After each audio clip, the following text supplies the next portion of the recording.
people, great Biafrans,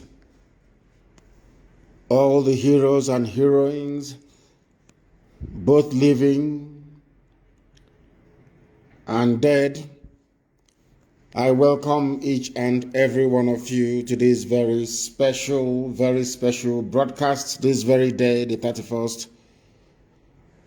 of May, in the year of our Most High Elohim, 2021. The time now is 8 minutes past 7 a.m. in the land of Biafra, 8 minutes past the top of the hour, regardless of where you are. Before I proceed, I must apologize profusely about our late coming this very morning. I think we're about 3 or 4 minutes late. As you can imagine, things are happening all over the place. I was actually taking a call. I was about to start and a very critical call came in. I had to decide if to take that important call or to commence.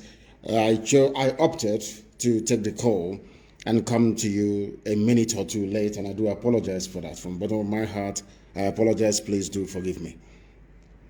But we are here, we are live, we are direct, and I can assure you that the whole world is listening. All our platforms are go. I understand that we are simulcasting on all our normal platforms. There are no issues. And this morning, we are going to commence our prayers. I told you we are going to read the book of Psalm from number 1 to 150, all of it. By the time we finish this very process, I will tell you precisely the reason why I asked you to do it. It is something that I have done for very many years. That is how spiritually the enemies cannot overcome us, because I dwell upon it all the time. I want all of you to understand very, very clearly and unequivocally that what we are doing is of the Spirit. And unless you are in the Spirit, you will never, ever understand it. Allow me to say good morning, good afternoon, good evening, and good night to some of you, because this very broadcast this morning, as always, is going out to the entirety of humanity. Mankind is listening. Every intelligence agency in Abuja, they are listening right now. In every government house, including the council house, where they are listening, because they know here is the citadel of truth. Here we preach the gospel of redemption without any apologies whatsoever. Tell your friends, your brothers, your sisters, your relatives, no matter where they are around the world, as long as they are in possession of an internet-enabled device, they should be able to listen to us. We are live and we are direct, and heaven will bear us witness this very morning. I had earlier intended to make this an interactive session, but it's not going to be possible because I will be back again live on air tomorrow, because we need to dispel the myth, the lies, and the subterfuge of the enemy. We must remain very, very consistent and awake to our responsibilities, or else the enemies will overwhelm us. Even though we are praying to God Almighty in heaven to help us, I know that Chukwukika Abiyama will only help those that help themselves. And this morning, that is what I must make each and every one of us to understand.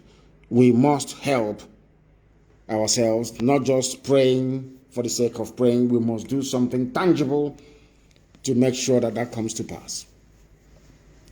My name is Mazi Nnamdi Kanu. I am the leader of the largest mass movement on the face of this very earth, the indigenous people of Biafra, IPOB for short.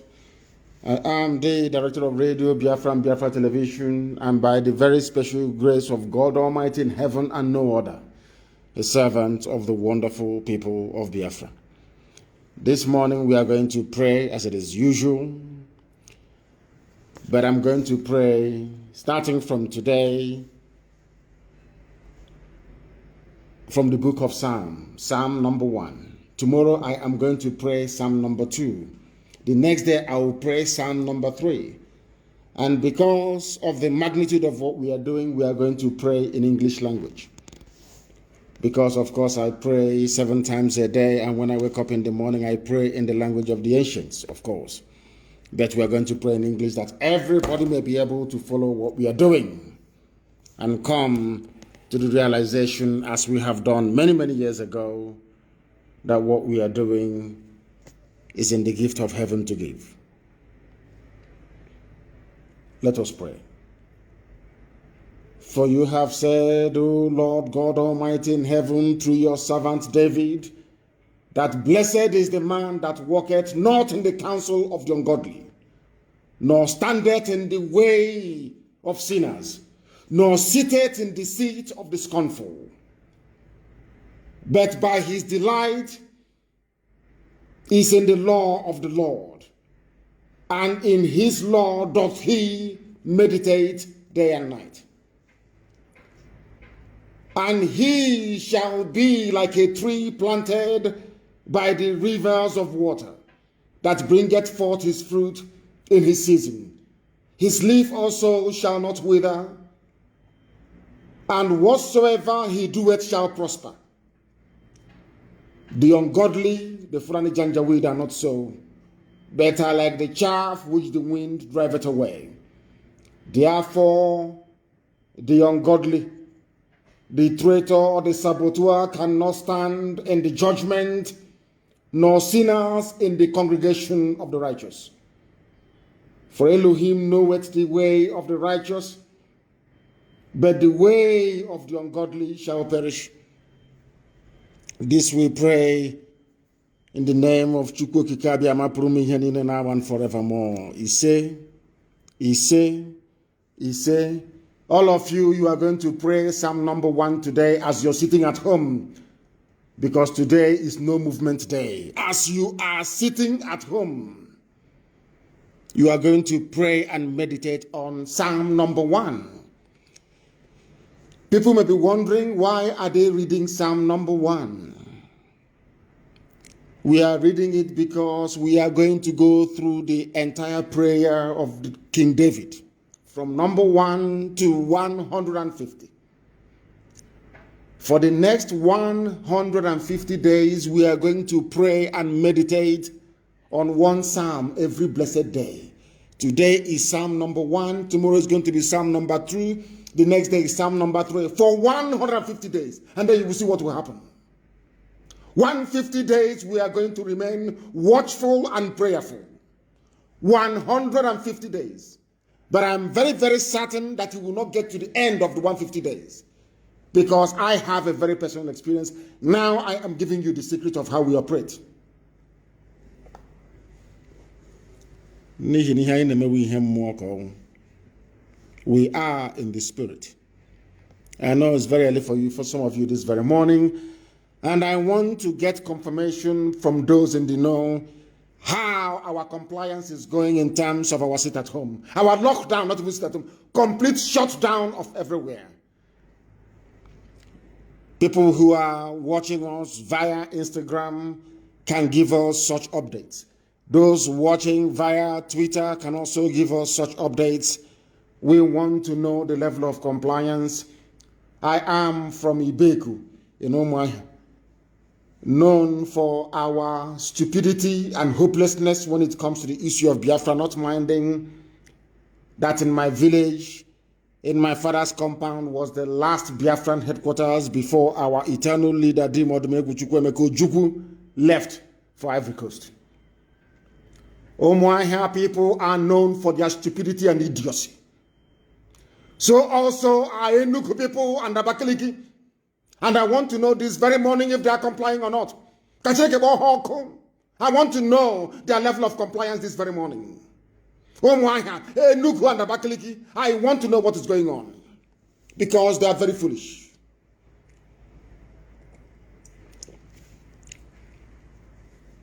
They are very, very foolish. I am from Umuahia, but I do not take any prisoners. I don't condone evil or idiocy. It doesn't matter where it comes from. No movement in Enugu, no movement in Onitsha, we are hearing. Nkwele Ezunanka.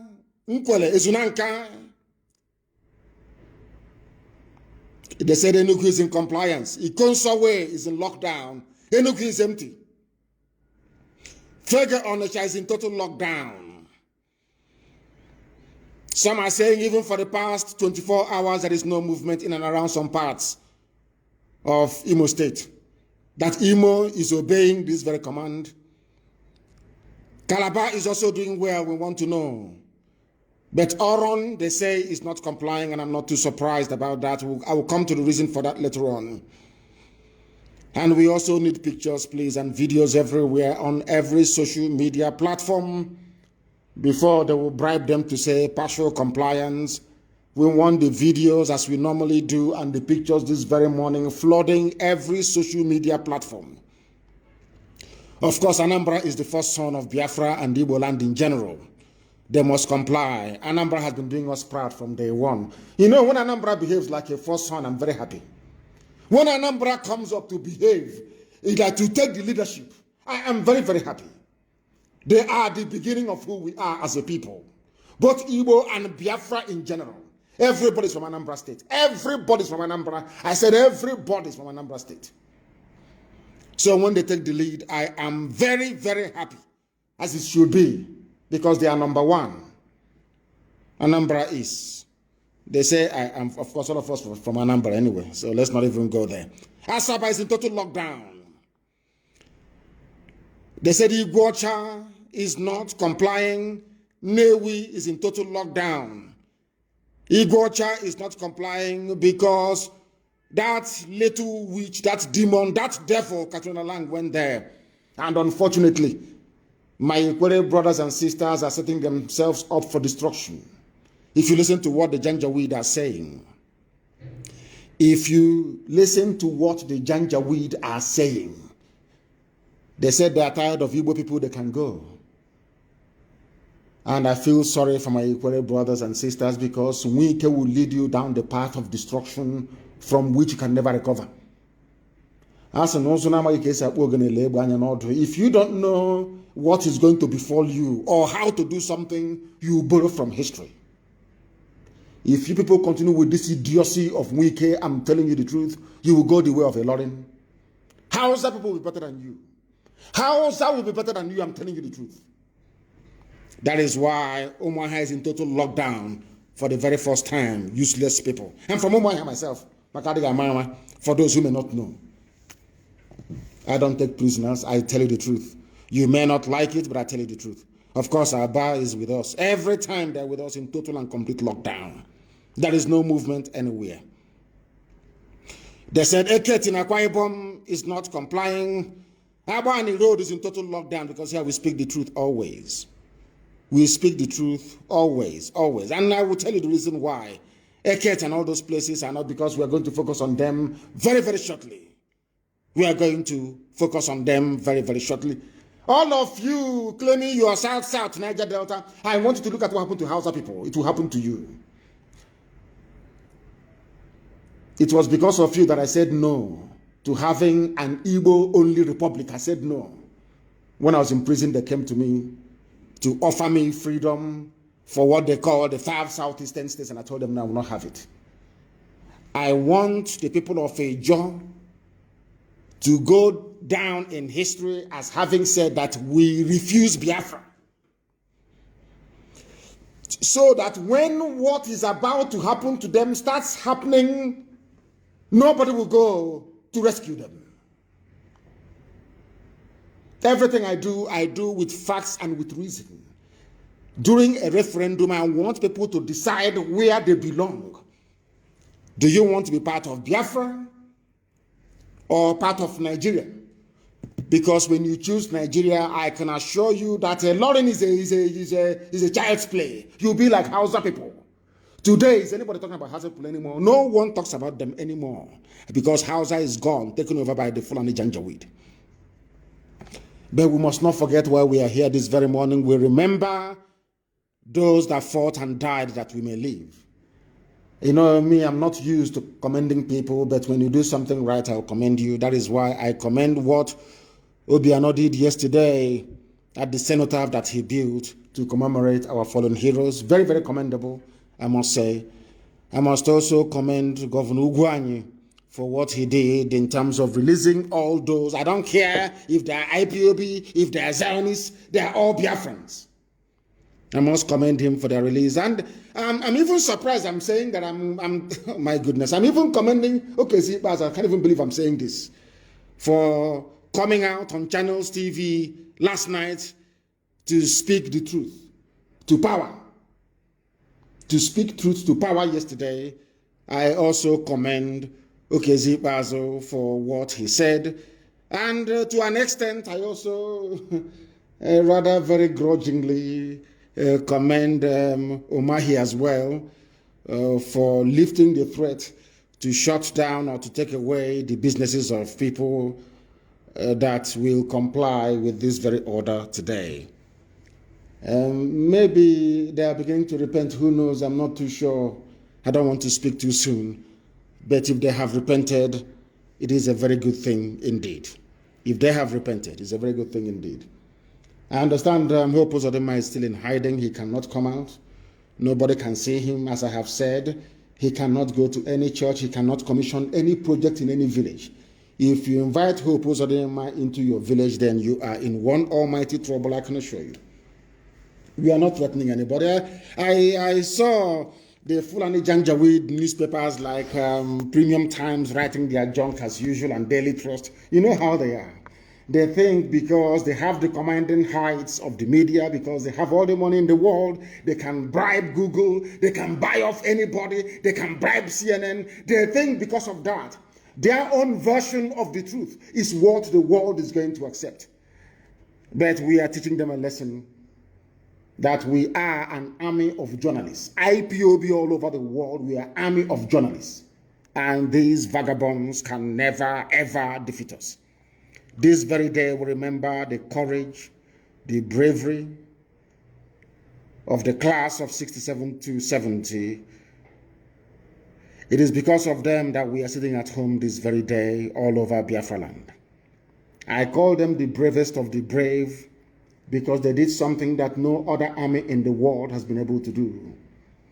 Not even Leonidas' 300 Spartan soldiers that meant Xyzis, an army of over 1 million men, and held them for weeks to allow the other Greek city-states to rally round and come in defense of their land. I said, not even the immortalized 300 of Sparta were able to do what we did between 60s, or what our fathers did between 67 and 1970. I want to put it into context so you understand. Biafra War was the Third World War, unofficial Third World War. It was the only time that a capitalist power in United Kingdom, Britain, and a communist power in USSR came together in order to kill and stifle the hopes and aspirations of a very tiny country called Biafra in West Africa. For the very first time in the history of man till this very day. Because capitalism and communism is like oil and water. They never converged. Ask yourself this question, even at the height of the Cold War, when the arms race was in full gear, nuclear weapons being developed, hydrogen bombs being built, mutually assured destruction guaranteed by the array of arsenals in the possession of these superpowers. Then Britain and Russia, they put all their differences aside. Britain announced that there will be an arms embargo on both sides, on the part of Gowon and on the part of our eternal leader, Ojukwu, in Biafra. Now, the same Britain, the same British government went behind everybody's back, went to Russia. No longer Cold War, they're no longer fighting, no ideological differences between communism and capitalism. They now came together. Britain convinced Russia, the same thing they did to Trump when Trump was in power. Britain convinced Russia to join them. Britain did not ship arms direct. Of course, the latter did. Britain never shipped arms direct to go on. Instead, they told Russia, we will give you part of the oil, but please ship arms to go on. Russia supplied all the MiG fighters, all the heavy weapons to Nigeria. Nigeria did not make anything. At the same time, the same thing they're doing today, the same thing that U.S. ambassador is telling you that America is now patrolling the maritime, they will not patrol the Sahel, the desert, where Fulani terrorists are operating. No, they will not do it. They are in the sea, in Biafra land, in the Atlantic Ocean. The same thing they did then, they are trying to do now, to enforce air, land, and sea blockade. Biafra was blockaded. Unfortunately, some Yoruba people went with them. You know me, I speak the truth. I don't care. I tell you the truth always. Some Yoruba people were convinced into going with Fulani to kill as many Biafrans as possible. Or should I say, to kill as many Igbo people as possible. Understand this. Britain did not stop there. Britain went to OAU then, now AU, and convinced most of them that artificial colonial boundaries must exist. Are you following what I'm telling you this morning? Britain convinced African people that the boundaries that they themselves, white Europeans, created in Africa must be defended at all costs. On the floor of the chamber of OAU in Addis Ababa, they were debating it. That what Ojukwu was fighting for is a return to the traditional way that black African people lived before the white man came. That is right. Julius Nyerere said that Ojukwu was right. Huford Burner said Ojukwu was right. Omar Bongo said Ojukwu was right. The rest said no, he's not right. We must keep the artificial colonial boundaries of our colonial masters. Now you're following. Somebody's in Croatia. Our sister Ruth Okori is in Croatia. We're everywhere. That's where she's listening to us from. Black people in Africa were against Biafra for no discernible reason. There is no justification for being against Biafra. We wanted to go back to who we were before the white man came. That's all. They said no. They went to Egypt and they brought pilots from Egypt to pilot the MiG bombers and fighter planes that Nigeria was using. No Janjaweed could fly an aeroplane then. None. But in all of these things, we built our own aircraft. We built our own armored personnel carriers in Biafra land. We refined our own fuel. Something we did between 67 and 70, Nigeria cannot do today, even with their state-of-the-art refineries everywhere. We refined our own fuel. The more we became ingenious, the more technologically advanced Biafra was able to prove to the whole world, the more they despised and hated us. I have said this thing many times live on air. Allow me to repeat. There's a man called Chief Justice P. Ken Walker of blessed memory, a very good man. He was serving Ojukwu during the war. I think he later on became a justice of the Supreme Court of Nigeria. Justice P. Ken Walker. Walker was sent to Bulgaria to go and seek for help. A communist country then. On getting to Bulgaria, he was discussing with the Bulgarian government officials about how to support and help. Because the people that brought us the Bible, Britain that gave us Anglican Church, which incidentally, I was, should I say, baptized into, wrongly I would say. And Britain gave us Bible, gave us a story of Jesus, and Mary, and the Trinity, and the Holy Trinity. In the name of the Father, the Son, and the Holy. Everything. Even dress us up like occultic leaders.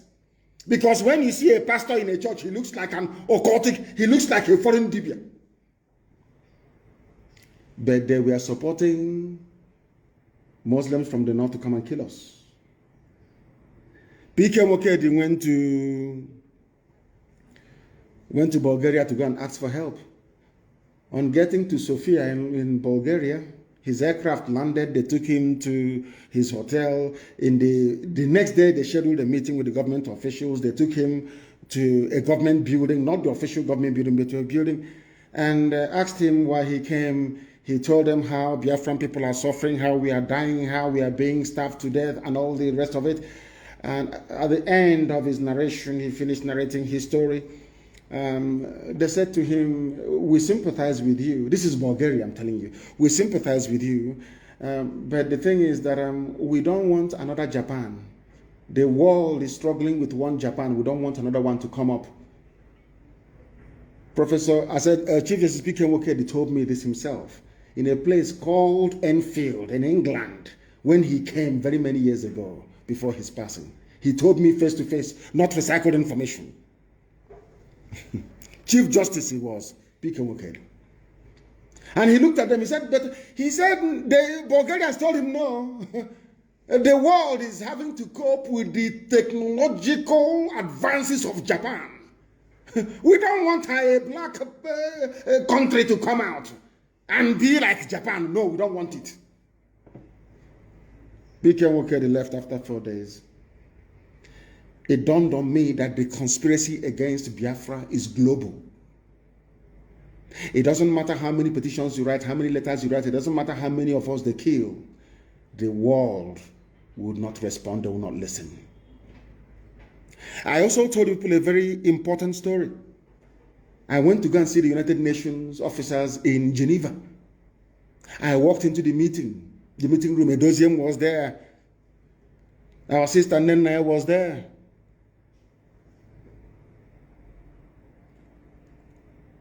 Kanu, my brother, was there. And a few other people. And I believe Oswaka was there as well.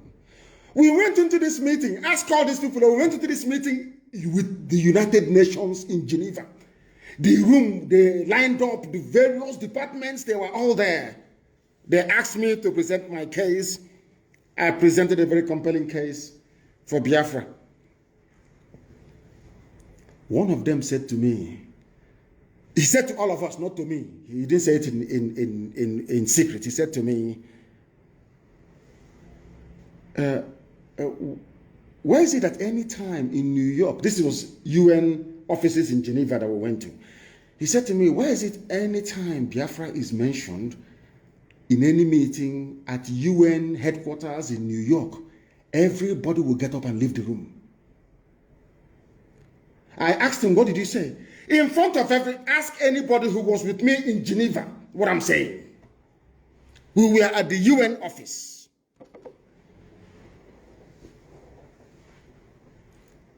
Thank you, my dear brother. He said lockdown is the senior brother of sit at home. That what we are experiencing right now in Biafra land is lockdown. Lockdown, not sit at home. Complete another. If you see cockroach, you stamp on it. No living organism should move from one place to another. At the UN, they said to us, in broad daylight, I think maybe around 3:30 in the evening, in Korokoro, in broad daylight. Anytime we discuss Biafra, what they are doing to you people at the UN office in New York, everybody will get up and walk away. And then I went back to London. And I started praying. Before I traveled to the US then, I think this was in 2019. I was attending this meeting when my mother's body was in the morgue in Germany. My mother's body was in the mortuary. And I was attending all these meetings on behalf of Biafra. You can imagine somebody who just lost his mom going and making a very compelling case for Biafra, and them coming out and telling us that the whole world is against us. And my mind went back to what Israelites must have gone through, or the Jews of Europe must have been through, or Jews, in fact, in the entire history, the same thing. Hatred for no reason. People hate Israel for no reason, for no discernible reason. The same way they hate Biafra, for no reason.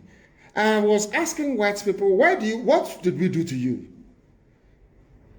They said, because you are the light of black people all over the world. If we allow Biafra to stand, the world will come to an end. Because everything white people know, you people, you know it as well, and you can do it. They don't want black people to manufacture an aircraft. They don't want to hear the story that a black nation somewhere, one obscure black nation somewhere in a rainforest, is manufacturing a car. I didn't say assembling a car. I said manufacture. Before you can manufacture a car, you need to go and dig out or import steel. You need to shape it. You need to carve it in a foundry. You need to build the engine block yourself, not import it from China and assemble. No. They don't want any black nation to do it. They don't want any black nation to have a viable economy. And should Biafra be allowed to stand, that is what is going to happen to the entire black world. And they do not want it. They are whites, they are God. You are black, you are nothing. You are the Lucifer, you are Satan. So you are nothing. So that is the global conspiracy against Biafra. And why am I saying this? So that our people will be very, very careful. We are surrounded by enemies, both real and imagined. The battle for the liberation of Biafra is being fought in the spiritual realm as well as in the physical. People will hate us for no reason. Or should I say, because we are blessed. We are the children of God Almighty in heaven. That is why they hate us. Anybody who is loved, even in your family, if your father doesn't love you, or loves your sister or your brother more than yourself, you become very envious. It's natural. That is the reason why. Now, what I'm trying to say to ethnic nationalities in Nigeria, excluding the visitors who are the Fulani people that have today turned into our oppressors, is this. Biafra is here to liberate each and every one of you. We are not here to take over any territory or conquer anybody, not at all, heaven forbid. Because Israelites are us and we are Israelites. I want you to go back to the Bible for some of you that actually study the scriptures. You will see that anytime the Israelites want to go to war, God will say to them, go to that place, conquer it, defeat them and come back. Don't take their land. Don't even take anything that belongs to them. Do you know that is how our land is structured? Nobody can say that we went to war to take a land that did not belong to us. Every other major tribe or ethnic group in Nigeria went to war of conquest to conquer other people. We never did. People that never went to war, never conquered anybody, are the ones who are being accused of being domineering. The Yoruba nation you see today are made up of very many subgroups. Ijebu man is different from an Oyo man. An Oyo man is different from an Elaje man. Different. But because of the existence or the expansion of the Oyo Empire, all of them came under one rulership and one language. The Igbo man never did the same thing. The Igbo people, we are numerical in number to such an extent that they could have conquered anybody they wanted to. But in our land, if you go from Ibeku, Moaha to Ahoho, Moaha, or you go to Olokorom, or you go to Ikuano, or you go to Obakala, let's assume that Ibeku people want to start a conquest, yes? You go to Obakala and you ask Obakala people, come and join us. Let's go and conquer Ahoho people. They will tell you that you're drunk. They will not join you. Because we are the people that practice the purest form of republicanism. The purest form of it. We are the only advanced civilization in the world not to have a king. Even Israelites begged God to give them a king. And he gave them Saul. And he said to them, you have abandoned the Lord your God in heaven to guide and to lead you. You want flesh to be your king? I will give you flesh to be your king. And you will suffer. And he gave them Saul. And they suffered. But in the land of Biafra, the land of the ancients, we said nobody can be king over us. Only God is king. That is why we name our children Chibueze. Only God is king. Now you understand it. People with this type of mindset cannot conquer anybody. Because I can't go to Mbisa and say to Mbisa people, come on, let's go to Ihiaba. Let's go to somewhere around naked to go and conquer them. They will tell you they're not going. Go and sit in your house and be a king to your wife and your children, not over us. That is why the only thing we know to do in life is dialogue and consensus. Some of you did not understand that was the reason why Okezie Ikpeazu had the guts to say what he said yesterday on Channels Television. That you cannot defeat an ideology. Who doesn't know that? You can't defeat it. Do you know that Christendom got to Rome?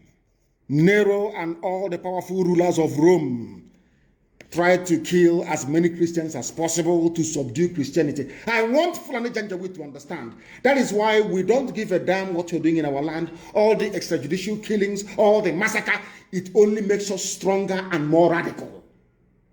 On all this stress of we are going to cross them, you have not crossed Fulani Janjaweed, you have not crossed Fulani Yetialam, you have not crossed Fulani bandits.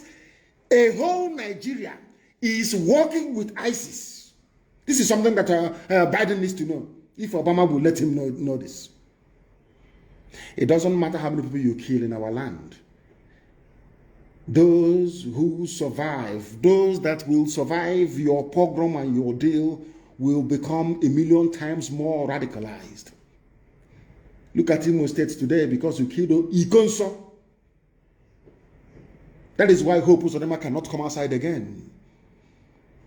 If the zoo thinks they are going to win this very battle, they are dreaming. And as I said, at the end of this, Fulani Caliphate will be sacked from Sokoto. Put my words down on paper. They will be sacked from there. Those that fought for us and defended our land fought with nothing for 3 years, against the whole world for 3 years. Henry Kissinger was begging President Nixon. These people, they are Igbo Jews, try and help them. Kissinger was waiting for green light from the UK. Britain kept saying, we have a special relationship with America. America, please don't intervene. It's our former colony. Remember the agreement we had. We can give them flag independence, but in actual fact, we're still controlling them. That was what happened to Africa. Independence. They only gave you flag independence. You are not free in Africa. You are never free and can never be free until Biafra is free. Now, do you understand what I'm saying? Until Biafra is free. These are the things that some of you must understand. You see people that we are locking down our homes for today, they fought with their bare hands for 3 years. Despite the bombing, despite everything, it was at the end of the war that Nixon now said that had Biafra held out for 6 more months, that America would have come in. But by then it was too late. By then, all the saboteurs have assembled themselves in Lagos and Nnamdi Azikiwe, as we have today. You know, there was in Lagos and Abuja, writing their epistle and talking rubbish about rubbish nonsense. Ojukwu was hated by his own, some not by, we love him of course to bits, hated by the traitors and the saboteurs we had in our midst. They were in Lagos as they are doing now, writing and talking rubbish, claiming one Nigeria. My happiness is that their villages are under siege, some of them. All those that fought against Biafra today, they are suffering. Every ethnic nationality in the zoo that's joined hands to fight against Biafra, today they are under the cosh. And they're feeling the pains. As I told you many years ago, everything we suffered in Biafra, they are all going to experience it. Is it not happening now? Of course it is. That is why at the going down of the sun and in the morning, we will remember them. 67 to 1970. We will remember them. And do not forget, even after this program, you're going to pray over and over Psalm number 1. Tomorrow we pray Psalm number 2 for 150 days. Elohim should bear us witness. People have been saying that Fulani people invaded Ebonyi State. The killings took place in Benue State, actually, but it is our people, Izi people, that should have been in Ebonyi State. But Nigeria made them Northern Nigerians. So when a Janjaweed is talking from Sokoto, he is also claiming our people, easy people of Ebonyi State, that they carved into Benue State. I hope you're paying attention. For those who don't understand why we are fighting this very war to liberate our land. Our people are part of the North. So when they say in northern Nigeria, there are Igbo people who are northern Nigerians, can you believe such rubbish? Do you see why I had no respect for Nyawodo? He was a learned man. He went to school. He can speak very fine grammar. And I said to him, how can you be your Hanese President General and there are Igbo people in as part of northern Nigeria? How is that possible? In Kogi and in Benue State, how is that possible? If I am to be the Hanese President General tomorrow, heaven forbid, of course, I will make sure that every Igbo person comes under one umbrella until you say you're not Igbo. Izi people are in Benue State and are being massacred. The name of the community is Ubo Enyim or Wete in Ado local government area of Benue State, not in our own Ebonyi State. These are our people that they carved into such injustice. I sometimes I wonder with our people, such level of injustice, how can you allow it to just pass and do nothing about it? Our people are being killed.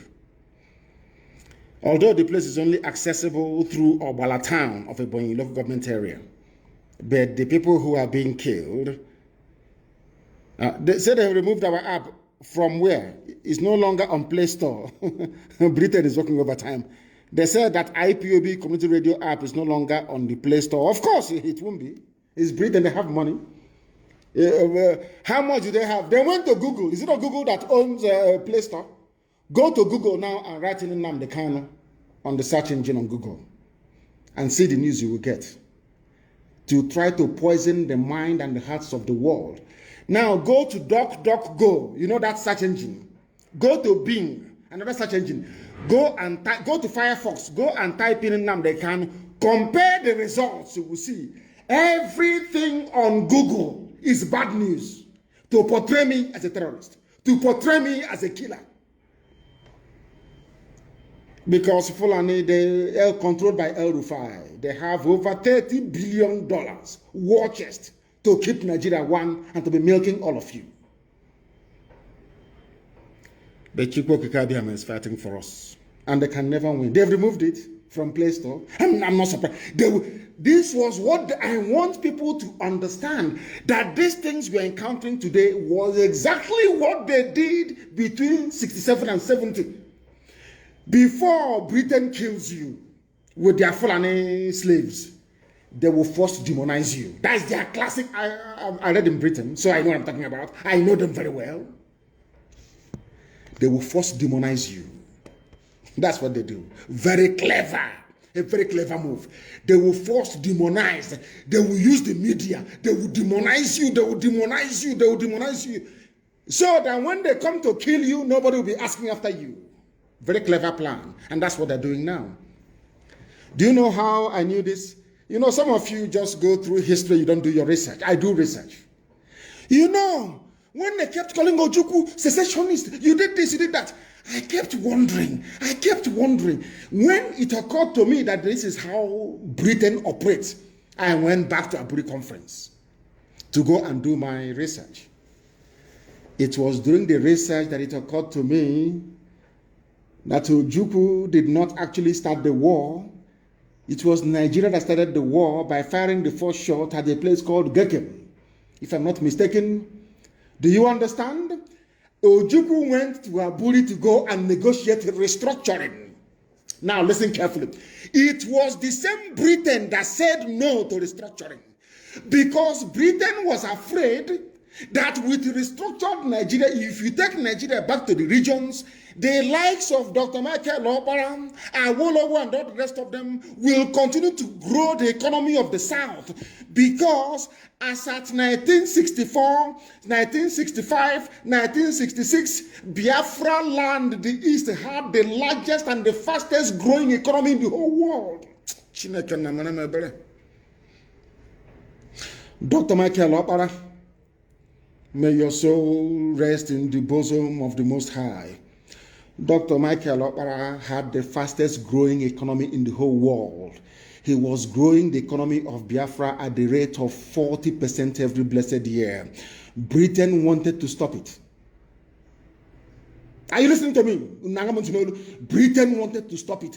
That was the reason for the war. Britain went and convinced Nzogu, convinced a few other people that things are not working very well in Nigeria, that there must be a coup.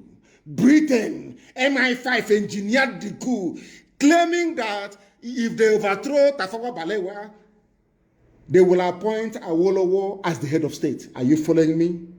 That was how we ended up in this trap today. Everything that happens in the zoo, they look for an Igbo man to blame. That's what they do. It was Britain that inspired the coup. A coup of officers from all over Nigeria. They got together, sacked Tafawa Balewa. But some of what they did not know was the target of Britain was Biafra. Not Nigeria. Their target is to stop the economic miracle of Dr. Michael Okpara. Here is a black race doing something that other black people cannot do. Here is a black race with a cement factory, ceramic factory. They had everything. They had Niger steel. They had everything. We must stop them. That was the reason for the war. If you don't know, let me tell you now. That was why they had a coup. That was the reason why. Thank you very much for correcting us. They said that Radio Biafra app is still there. Please do not bring us fake information. Please, I beg of you. Are you following what I'm preaching to you this morning of the 31st when Biafra land is under lockdown? Are you listening to me?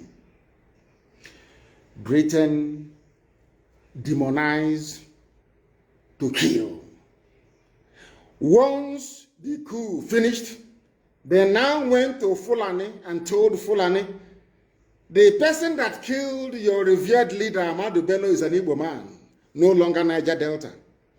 Do you see how they flow? No longer Niger Delta or South or Midwest. Is an Igbo man that led the coup, Nzogu. Therefore, pour out your anger on Igbo people in the north. They killed 3,000 officers. Everything is in three. We fought the war for 3 years. They killed 3,000 Igbo officers. I wouldn't say just say Igbo, the entire eastern officers in the north. During the initial pogrom in Kanu, they killed 30,000 people. At the end of the pogrom in the north, they had killed 300,000 people. Are you following me? All Britain wanted was to remove Dr. Michael Okpara from power in the east because the eastern economy was doing so well. Understand this very clearly. And they succeeded. That is why our people should be very, very careful who and what you do with what. We must understand this very carefully, please. You must understand this very, very carefully. Because our people don't quite understand what is going on or what these vagabonds have in store for them. Are you following me this morning? Are you following me this morning? We are remembering our heroes, so I have to tell you, I have to put everything into context. Everything. Everything into context so you understand it very clearly. Britain wanted to destroy Biafra, that's all. And for them to destroy Biafra, they couldn't come straight maybe to bomb the house where Dr. Michael Okpara was living. They couldn't do anything. They were progressing everywhere, in every parastatal. We were there. We were there. That is something that they realized and they had to stop us. They tried and they tried and they tried and they tried until they succeeded. They convinced Nzogu, you must have a coup. Can't you see how the man is talking? He came here, he was talking only about the north. He didn't talk about you. You people must do something. And they went and they did a coup. Britain now stood on that very coup to plot our elimination as a race.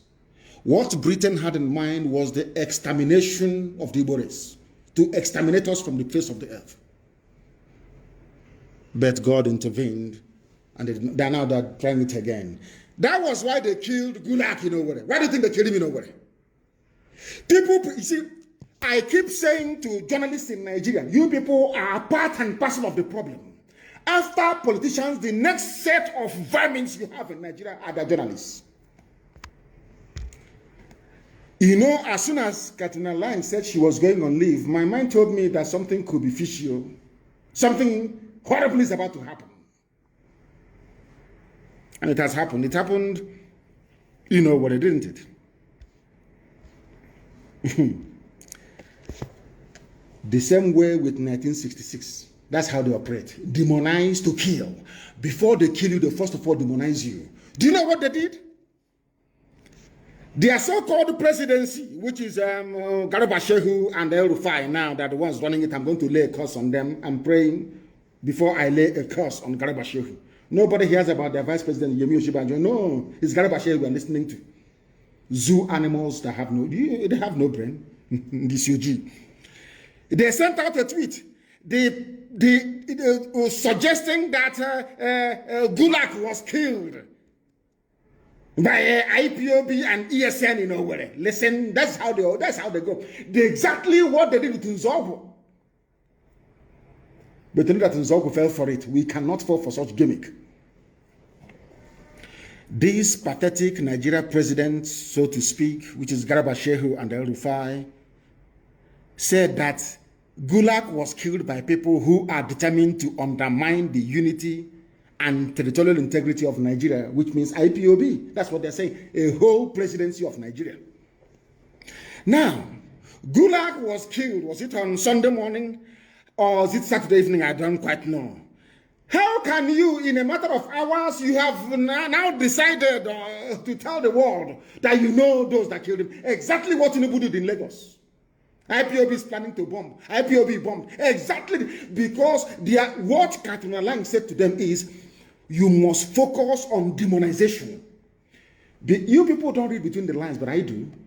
When that demon, that devil that works for MI5, Katrina Lang, she was the one that was against Robert Mugabe. All the time that Britain had issues with the freedom fighter Robert Mugabe, do you know who was in Harare? Katrina Lang, the same woman. Anywhere she goes to, trouble goes with her. Anywhere she goes to, death must come. That's how she operates. Do you know that this woman went to Iguacha to go and see Wike, that prodigal son, that idiot? He said, from what I'm hearing, it is serious. The security agencies. The woman never talked about the massacre of innocent people inside Obigbo. The reason why Biafra genocide has not been recognized the world over is because of the United Kingdom government, the British government, because if you investigate that very genocide, they will be implicated. The reason why the Nigerian army, believe you me, can come today and decide to carpet bomb the whole of Biafra land, nothing will happen, despite having an idiot like Osuji in ICC, is because Britain calls the shots. They will decide which cases these people hear and do not hear. Because if you are a low-ranking officer at ICC, I've been to ICC before, and you raise the issue of Biafra, you'll be sacked. Your manager will call you into the office and pay you to lose your job. You people don't understand that we have very powerful enemies. That is why you must be well disciplined. If you want Biafra, which I know we all want, believe you me, we have to be disciplined. From the men in the bush to the average child on the road, there must be discipline. Without discipline, our enemies will keep undermining us. Do you know when Katrina Lang said she was going on holidays, I knew something was wrong? So it didn't shock me when I heard yesterday that, was it 2 days ago, that Gulag was shot in Owerri. Ask yourself this question, why would IPOB want to kill Gulag? Who is he? Do you know what the papers in Nigeria have been writing, even including Sahara reporters, of all people? Premium Times, Daily Trust. They said Nnamdi Kanu issued a sit-at-home order starting from Friday, the 28th. Do you see how they lie? Do you see how journalists, how black people, you people are evil? As a Babokunu. Do you see how black people are that I said that the sit at home will start on Friday, the 28th? Go to Premium Times, Fulani newspaper, you will see it there. Go to Sahara Reporters, you will see it there. That it is because of the sit at home order. Do you see how they planned it? God exposed them. They wanted to kill this man on a Sunday, so to speak. I think he was killed yesterday, if I'm not mistaken. Do you know that they wanted to kill this man on the day of the sit at home? Not knowing that Chukwuka Abiyama is merciful, I shifted it to today being Monday. Do you see how it works? They wanted, can you imagine if they had any sense? Do you see how God works? If they had any sense at all in their brain, they would have waited to kill him today. He was assassinated by Monguno, El Rufai, Garba Shehu. The person that planned this assassination and cemented it is the British High Commissioner to Nigeria, Catriona Lang. They planned to kill him in Owerri, of all places. They planned to kill him during our celebration or remembrance of our heroes. So they will blame it on IPOB and then start killing Igbo people in the north. It's a very simple game plan. Very, very neat and clean. But you know, as they say where we come from, please, I don't know who's going to interpret, not right. Because our hands are clean. This man told us about his killer before they killed him. And I'm going to play his voice for you. After playing his voice, I want the wife of Gulak, Ahmed Gulak, to demand the telephone records of the husband. After all, the record conversations in the zoo. Madam, go and look. Ask MTN, your husband has about 3 phones. He has about 3 phones. Yes? About 3 phones. Ask all the networks he's using to give you his phone records and his text messages. There you will see the killers of your husband. But it is not IPOB.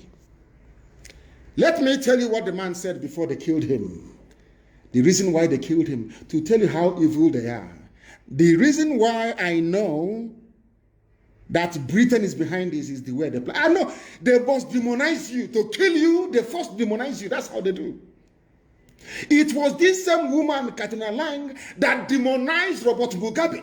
Demonized him before the world. The same woman. They sent him to come and do this. That was why they formed BBC Igbo. Once they created BBC Igbo, the Katina Lang came to work hand in hand. But they refused, or I wouldn't say refused, they failed to understand that our people are naturally intelligent. Biafran people are by nature very intelligent. They can tell when they're trying to deceive them. Let me play you the voice of the man, Ahmed Gulak, that they killed. And in this very clip of his, you will hear the name of his killer that they want to pin on Nnamdi Kanu. But I pray 7 times every day. This God I worship, if he cannot protect me, then what am I doing? What is he doing as God? They got the dates wrong. If they had killed him today, they would have blamed it on me. But they got the dates wrong. And they never knew that this video will come out. This is the reason why you must work very hard to ensure the disintegration of Nigeria. Nigeria is an evil enclave. Let's listen to the man that they killed and wanted to blame it on Nnamdi Kanu and IPOB. Let's listen to him.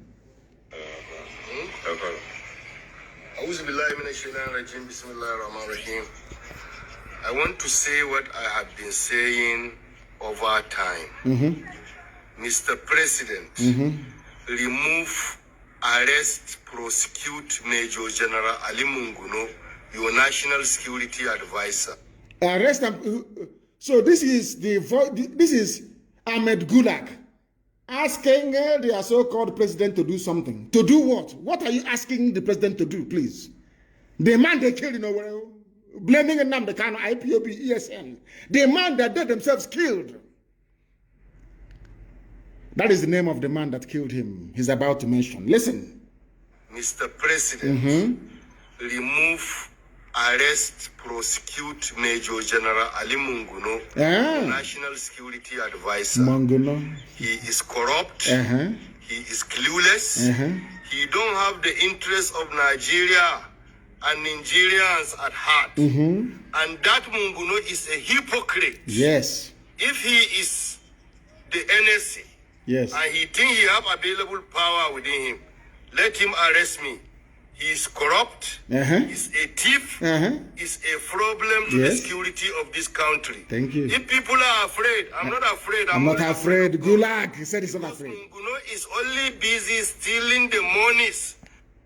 They killed him because he accused Munguno, the National Security Advisor of Nigeria, of corruption.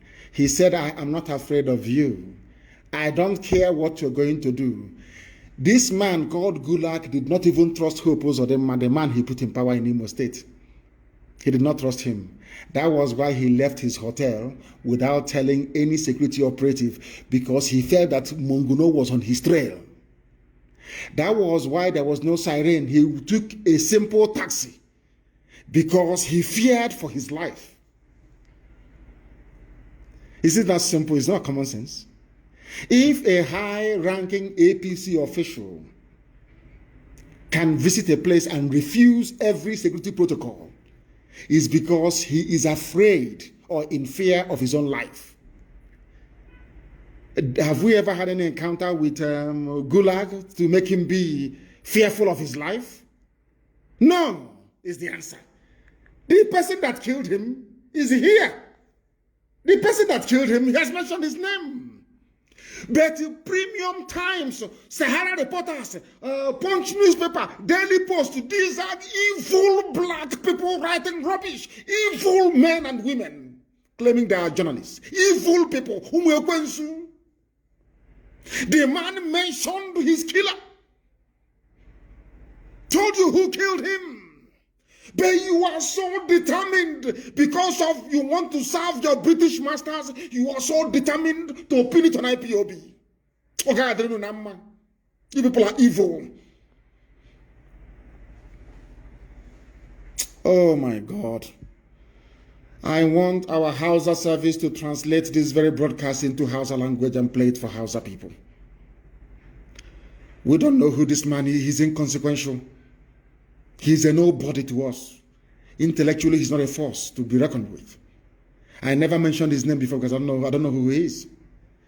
But you see, do you see how God will always save us if our hands are clean? He will always come to. Do you see how God, in his infinite mercy, told these murderers to kill Ahmed Gulag on a Sunday? Do you see how it works? Our sit-at-home lockdown is today. That's the only thing that saved us. And the existence of this video, where he told them who killed him. But every newspaper editor in Nigeria, including Vanguard, they have collected money. Do you see why God hates black people? God hates because black people are wicked and evil. Look at your journalists writing. Look at your journalists aiding and abetting lies and evil. This man made a video and told you that he's and who is going to kill him. But you to be IPOB. Let us listen once again to what he has to say for the last time, so that when you're reading all those junk, you know what to tell them. Do you see how they want to incriminate us and tag us bad people? If you go to Google now, type in Nnamdi, you will see it there that I killed Ahmed Gulag. They are all in it together. They are all co-conspirators, all of them. All of them. Listen.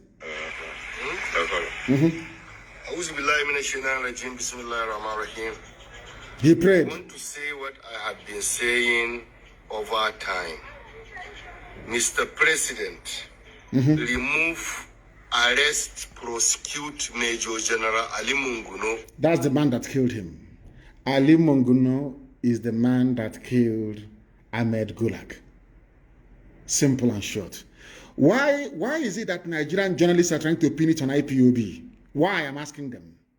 Yoruba journalists, why are you people this evil? What type of demon created you people? You have no soul and you have no conscience.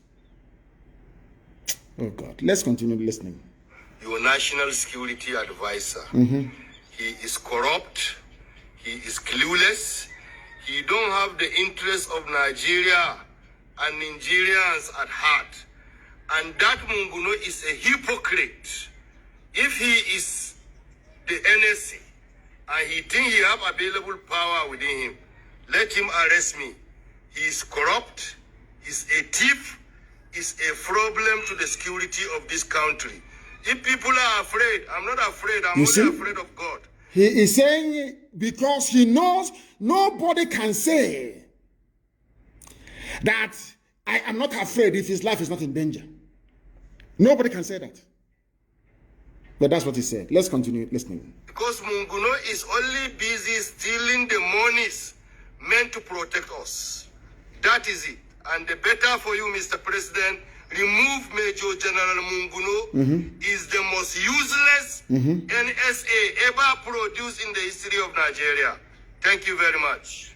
Are you listening? Now, they used Hope Uzodinma to kill him. Hope Uzodinma was the one that lured him to Owerri. Hope Uzodinma, like one more.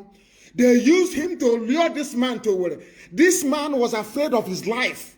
That was why he refused the police escort. He refused the army escort. He used ordinary taxi. He knew his life was in danger. That is where they want to blame IPOB and ESN. Do you see how evil these people are? How evil they are. But we must continue. We must continue. Because it's the right thing to do. It's the right thing to do. This is the same Gulag that Okorocha offered money to put his son-in-law, Uche Nwosu, in Ikonso house, the government house in Owerri. The same Gulag. All of a sudden, it's IPOB. They chose to assassinate him. They wanted to kill two birds with one stone. We can kill him and also rope IPOB into, because they could have killed him in the north. They could have used ISIS to kill him, of which Ali Munguno is a staunch member of, the National Security Advisor of Nigeria. These are people stealing money now. These are the people stealing money. I was told that some parts of Enugu are not complying. Maybe Enugu doesn't deserve to be the capital of anything in this life. Enugu people, you don't deserve to be. How you became the capital of Biafra, I don't even know. Very disgraceful. Very, very disgraceful. No wonder some of you were going to school in Enugu when we were still fighting a war in 1969 and 1970. You were going to school in Enugu. I want Enugu to be locked down immediately. I want Enugu locked down. It is an order. I want Enugu to be locked down. The city itself to be locked down immediately. And the Awasa to remain and the Janjaweed to remain useless people. Lock Enugu down immediately, I said. That is why Fulani can come and kill you at also one, kill you at Nimbo. You do nothing. You do nothing.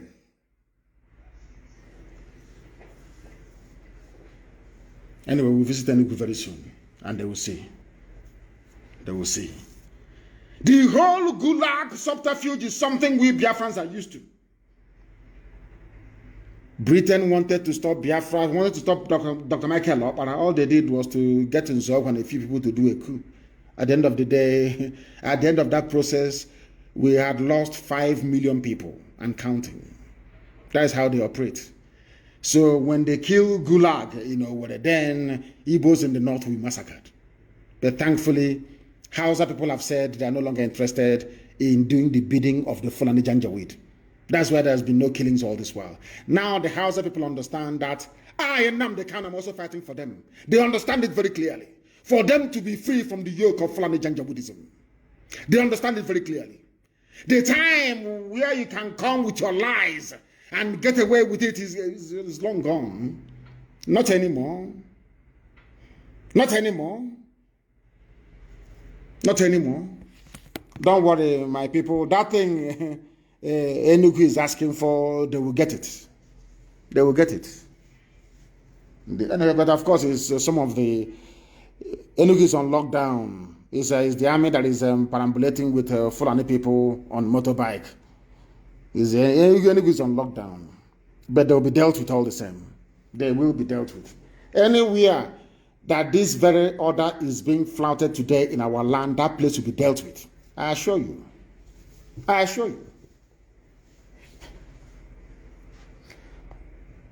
There is something I want to point out this very day.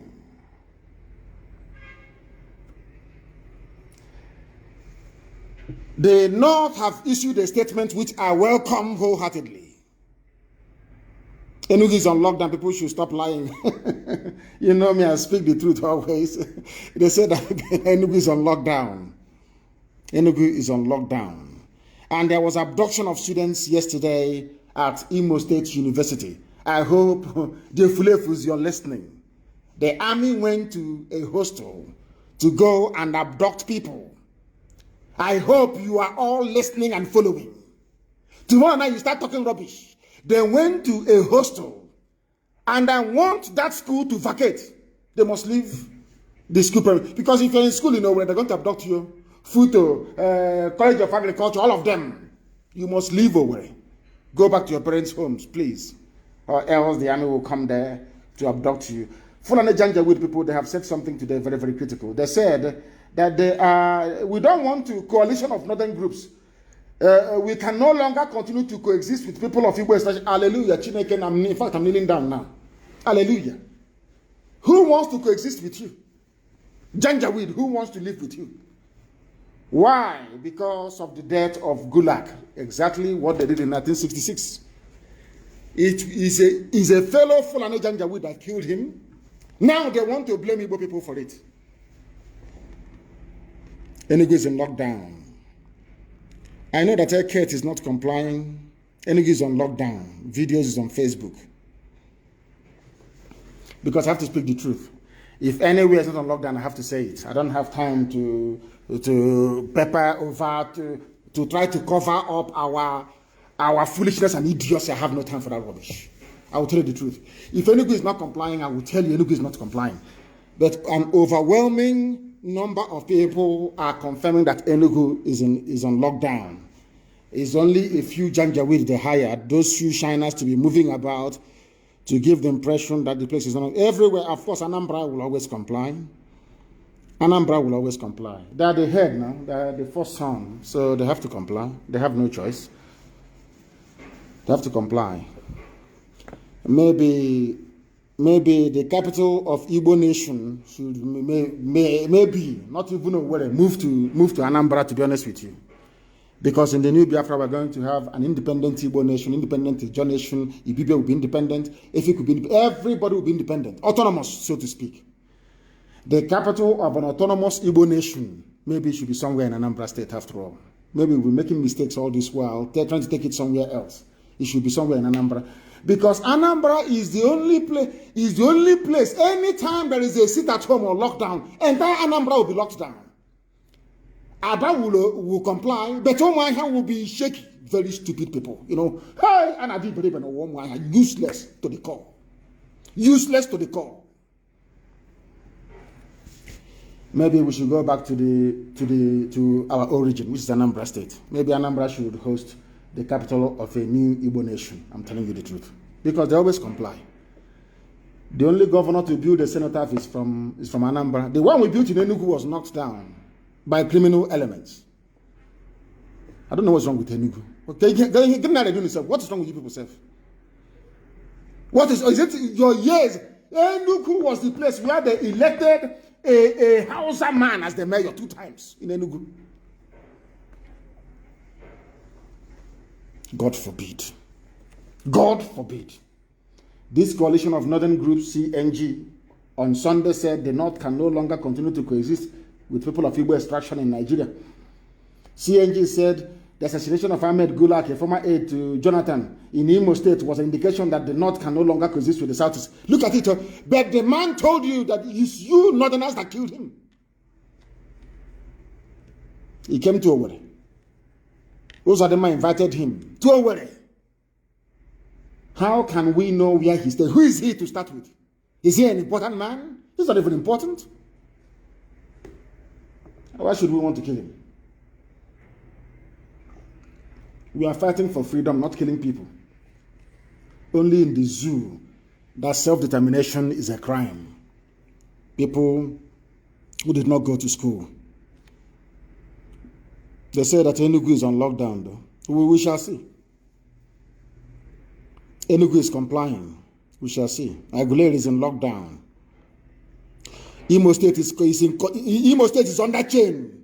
Lock and key. Lock and key. Obo, of course, is Imo State is on lockdown. His own wife I want to hear about. Stupid set of people. His own wife I want to hear about, please. Because they're very useless. I want to hear about Omoaha, please. Go to Instagram and tell me what is happening in Omoaha. I want to know because they are known for their very, very stupid. Omoaha, very useless. Useless to the core. There was a song I used to listen to when I was small after the war. They used to mention places where they had filling station. The musician mentioned Omoaha. Somebody at the background said, "What can I lie?" Omoaha has been stupid from day one. I want to know what is happening in Omoaha today. Very, very useless. Useless. What is under lock and key? Enugu is complying, but must be checked. Yes, I want men. Of course, Igbo will comply. The heart of Igbo land. We will comply. Enugu all the time. I don't know what's wrong with you people. You and Omoaha. That's your madness will be cured in the coming weeks and days. People are useless. We are live and we are direct and the whole world is listening. The whole world is listening. I want to read for some of you that believe in Niger Delta South, because yesterday during the get-together, I'm also commend the World Igbo Congress. They are doing fantastically well. Fantastically well. Fantastically well. Very, very important, please. They say it's in lockdown. That's where I come from, but very, very useless. Useless set of people. Useless to the core. The money they don't even have. They're running around, I want to go to the market and trade. The money they don't even have. Do something to make your life better, they will not do it. Nsukka, of course, Nsukka will comply. They are learned people there. They will comply. It's Enugu city itself that I'm more worried about. Not any other place. They said Omoaha is on lockdown. Complete, not 12 o'clock, you start moving about. Not 12 o'clock, you start moving about. Complete lockdown, I said, until 6 p.m. Let me try and check. Oh, complete lockdown. Omoaha is on lockdown. Yes, I can say it. Omoaha is on lockdown. Omoaha, my village, is on lockdown. It's on complete lockdown. I can see it everywhere. Till 6 p.m., I said. You know, some of you, it's 4 o'clock. Let's come out and see what is going on. And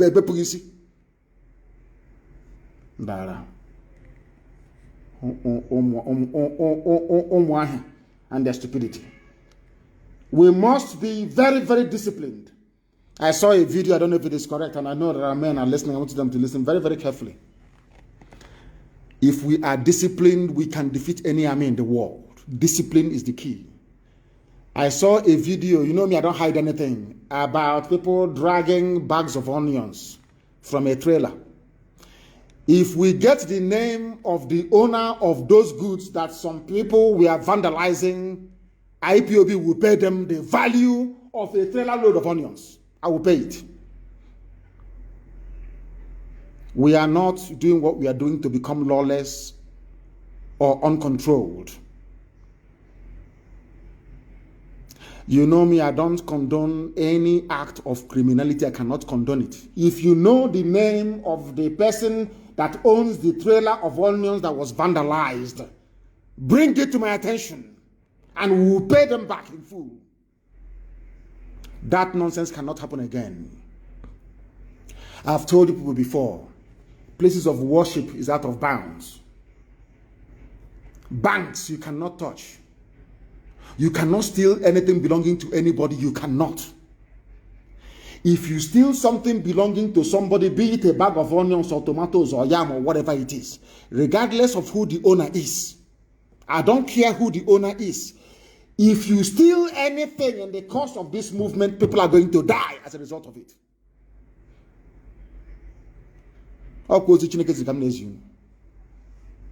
You cannot steal one thing, but instead, if you're hungry, if you go into the nearest house, they will feed you.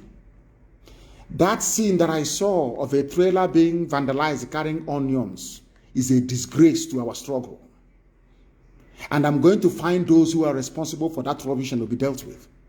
And I want the name of the man that owns those onions. They will be refunded in full by tomorrow morning. We don't engage in lawlessness. If after the investigations we discover it was the zoo police, you know, that's what they're doing now. The army disguising as police and terrorists disguising as police to do something, then we shall find out and we will know. I don't want any merchant. I don't want any merchant coming from the north to be touched. Never. Don't touch him, don't touch his goods. No matter what, you don't do it. You don't try that rubbish. I said you don't try it. We are IPOB. We don't try such nonsense. Nobody. If you know the name of the man or the driver of that trailer, you get it. IPOB will refund the full cost of a trailer load of onions. We will pay it tomorrow morning. I hate criminality. I can't stand it. I said before, no banks should be touched. No church. No mosque. No business person should be touched. No business person should be touched. None should be touched. We know who our enemies are. Not these people struggling to feed their families. What type of nonsense is that?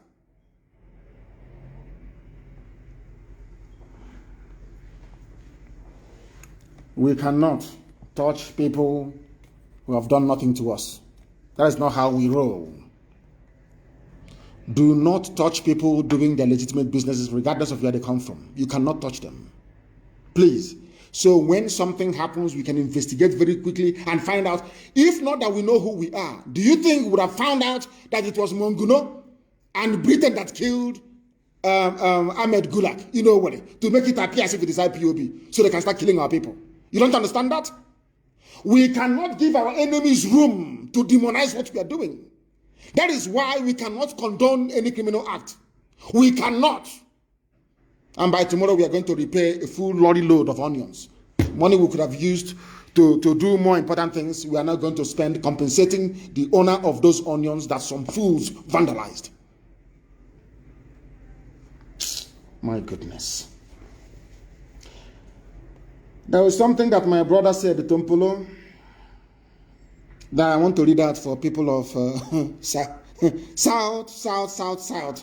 and Niger Delta to understand very clearly. I want to quote him verbatim what he said.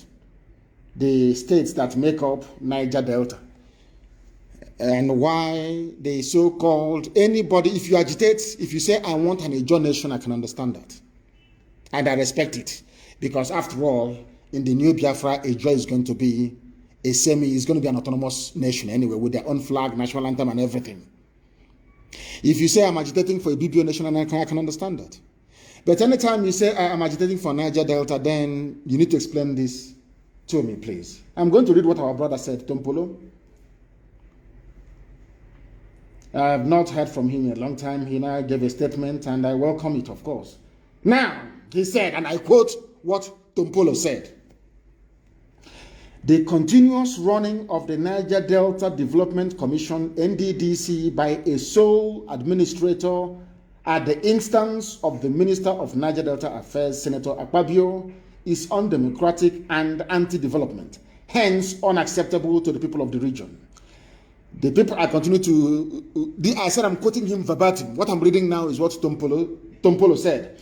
The people of the region are averse to a one-man show in a commission that is supposed to attend to the developmental needs of 9 states, namely Abia, Akwa Ibom, Bayelsa, Cross River, Delta, Edo, Imo, Ondo, and Rivers. This is from our dear brother, Government Tompolo. He has listed for you the states that make up Niger Delta. And in that Niger Delta, Imo, Abia, and also a Yoruba state, which is Ondo. So what are you agitating for? Telling me your Niger Delta Republic. This is Tompolo, a man that I can actually listen to, not the rest of the idiots. I can listen to this to Tompolo. Tompolo listed the 9 states that that make up Niger Delta. And there you have Imo State. You have Abia, where I come from. So I'm also a Niger Deltan. Now do you see the foolishness of your argument? I'm talking about those who that appeared on a program yesterday talking nonsense about Niger Delta struggle. I am also in that very struggle. Because according to Tompolo, here, quoted by Guardian newspaper, is here. Niger Delta is made up of Abia, Akwa Ibom, Bayelsa, Cross River, Delta, Edo, Imo, Ondo, and Rivers. That is why to be consistent sometimes is very, very important. Very, very important. Oh, thank you very much. The Onions video was during NSAS. It's not recent. People should stop putting us into trouble for no reason, please. They said the Onions incident is from end SARS, not now. If it's from now, whichever Alhaji that owns it would have received a refund tomorrow morning. The full cost of the whole trailer would have been paid tomorrow morning. I'll give the order for it to be paid. Niger Delta people. I'm also a Niger Delta, no? We Niger Delta people. You believe a warrior. Stupidity is a disease. A disease. Look at Iguacha, look at Imo River. We Niger Delta people, including myself from Isama Faruku Ibeku. You know why? Not minding our previous stupidity when it comes to the issue of Biafra. I'm also a Niger Delta. Government said it here, Tompolo. A brother and a friend that I like very much. He's here. Because during the Avengers time, this Tompolo, I'm reading his words today, went to a meeting and gave them the order that the release of Nnamdi Kanu from detention is the #1 demand of Niger Delta Avengers. #1. How can I forget them? That is why I fight for all of us to be free. I fight and I struggle. Anytime I remember what Niger Delta Avengers did, what our brothers did on the high seas, for me, I say we must be, let us get Biafra first, then everybody can go their way if you want. I'm telling you the truth. But we must all be free. The #1 demand of Niger Delta Avengers, when a ship was hijacked, everything that they were doing was the release of Nnamdi Kanu. I will never forget. Sometimes I speak in a manner that most of them may misunderstand, but in my heart, every blessed day, I pray for our people from the southern part of Biafra. Let me tell you once, remind you once again about, if you are from these states, you are a Niger Delta. Abia, Akwa Ibom, Bayelsa, Cross River, Delta, Edo, Imo, Ondo, and Rivers, including those in Auchi.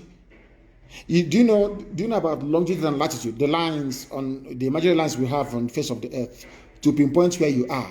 You know your GPS. That's what it uses, the coordinates it uses to find out where you are. Look at where Auchi is. Auchi is a Muslim enclave in Edo. Look at where Okwa is. Auchi is in Niger Delta. Auchi in Ondo. That is why the use of states to try to describe or to try to determine the socio-economic composition of the people is blatantly flawed.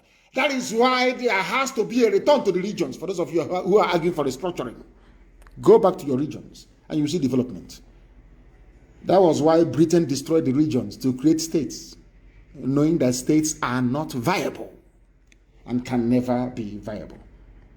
I wish him well, my dear brother, Tompolo. Okay, see, as said, you can proscribe an individual, you can proscribe a group, you can proscribe an organization, but it is difficult to proscribe an ideology. For once, he has spoken as a lecturer. That he is. So, okay, see,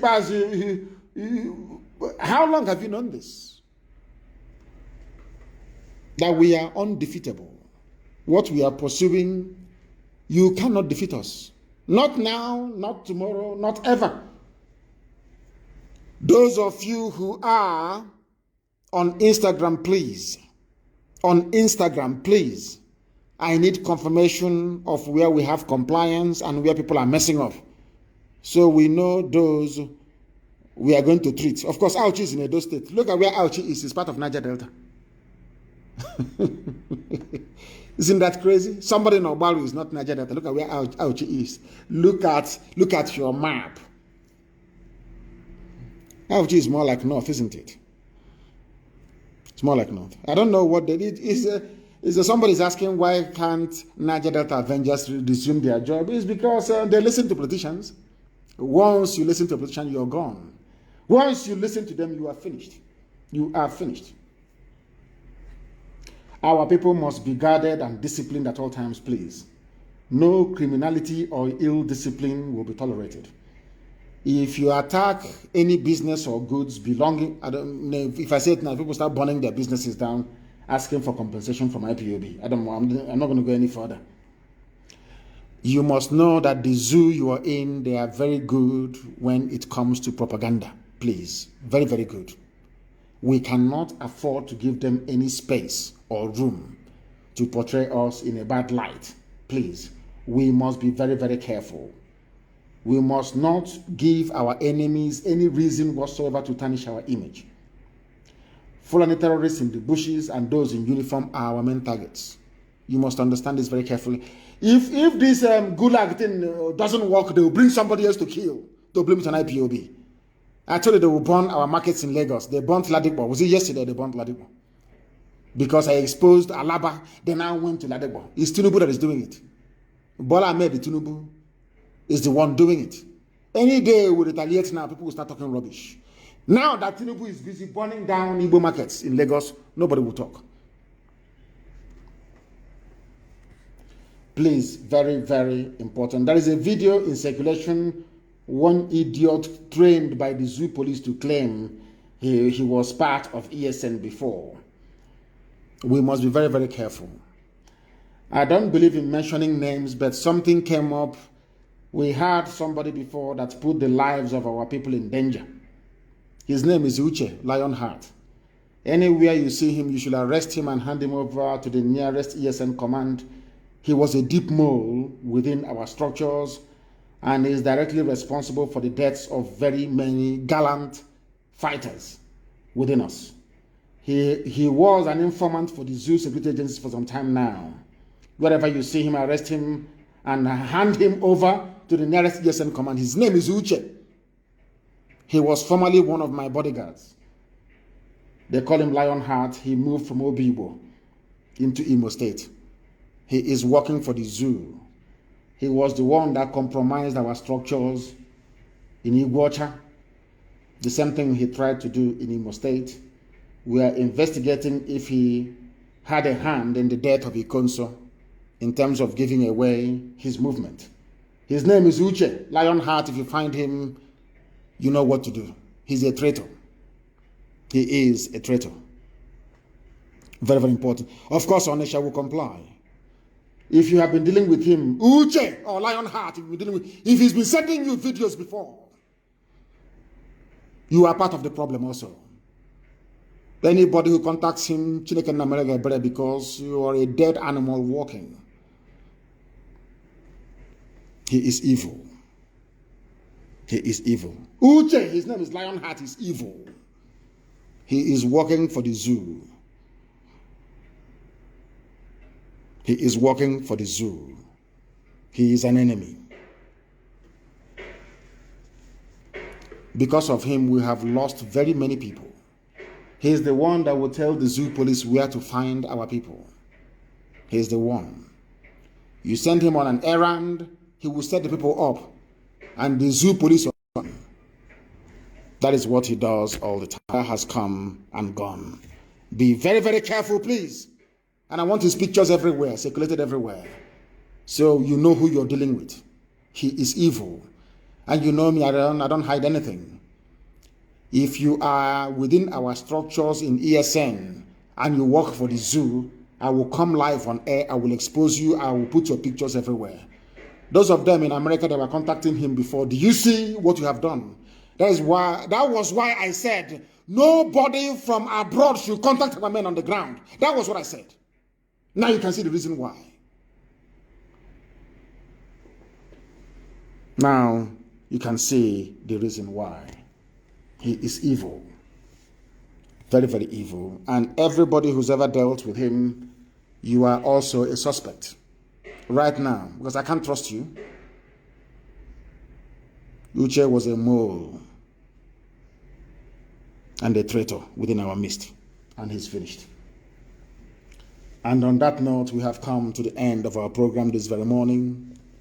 We must be very, very careful. I want this very lockdown. Sometimes I don't want very strict enforcement of lockdown because I want to see how many of our people are into what we are doing. How many of them willingly accept what we are doing. But all the same, I thank you all this very morning for listening. Do not forget what Biafra means to us. Do not forget the sacrifices of those who went before us. And for their sake, we are going to get Biafra. Chukwu Okike Abiama will give us Biafra. From me, from here, with all the love in my heart, this very day, it is good morning.